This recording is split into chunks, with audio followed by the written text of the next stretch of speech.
Hey guys, how y'all doing? I'm here to give you guys a recap on the new episode of Garo Vanishing Line, which is on episode 20. Now, this episode right here was actually pretty slick, not too bad. Although, what to expect is actually pretty surprising, and at the same time, a little disappointing in a sense, but it actually had some surprising twist in it. So, if anything else, let's just get this started.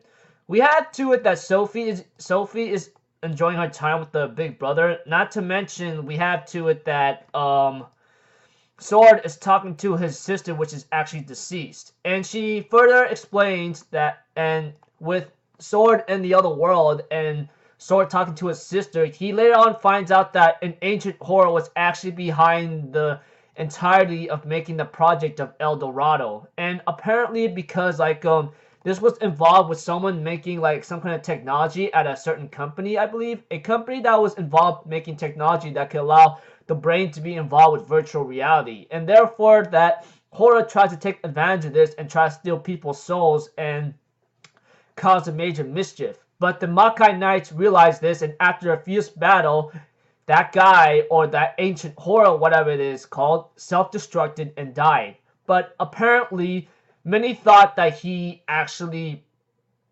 was gone for good, but that did not become the case, however.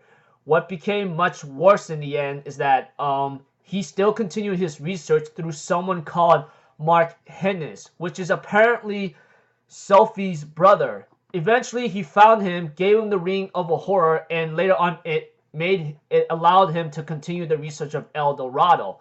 And apparently, this caused major mischief and trouble in the end, and therefore, that's when everything started to connect. The true king the entire time was Sophie's brother. Although he did not become the king willingly, he was actually manipulated and was corrupted by the one ring that allows him to control the horrors, apparently, which is really, really, really scary and shocking. Although I will be honest with you, I was pretty disappointed to see that Sophie's brother was the king.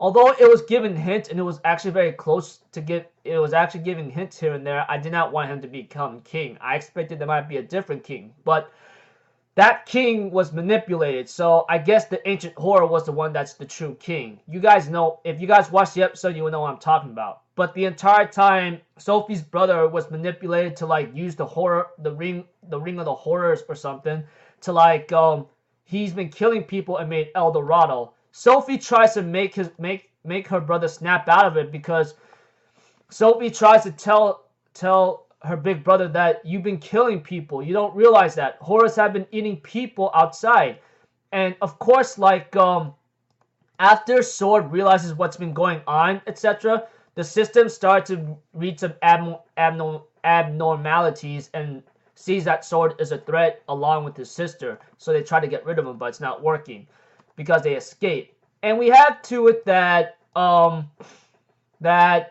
Sword finds Sophie with the help of his sister that's still dead, but her soul is still intact, surprisingly. And therefore, we have to it that Sword tries to save Sophie, but gets interrupted by the Queen. And we had to it that Sophie takes her pushes her brother off to the edge to oblivion, and they manage to make it out to the other world, but I'll get to that just a second.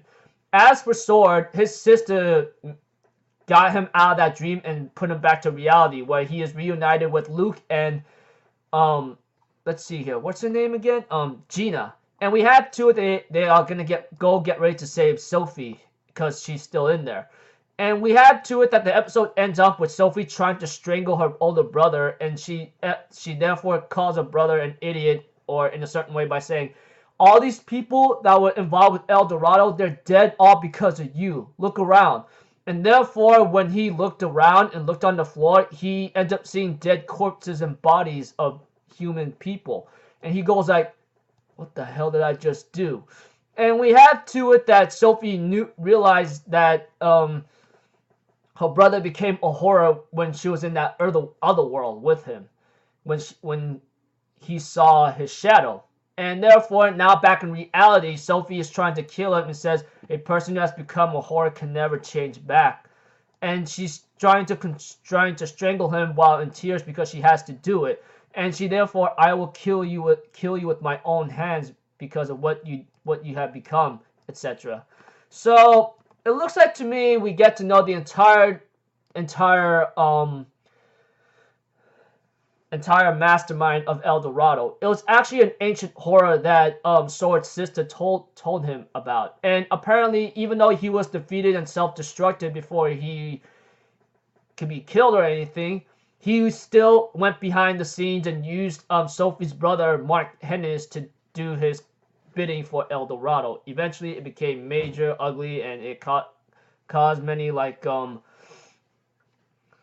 many troubles in the end. So I don't know what's really bound to happen next. But one thing for sure, Sophie's is now trying to kill her brother now, thinking that he can't come back. And just by looking at him, it looks like he's still sane, but who knows? So until then, I'll see you guys in the next videos. All right, I'm Alpha Zero, people. Have a good day, and I'll see you guys next time. All right, peace out. Bye bye. Toodaloo.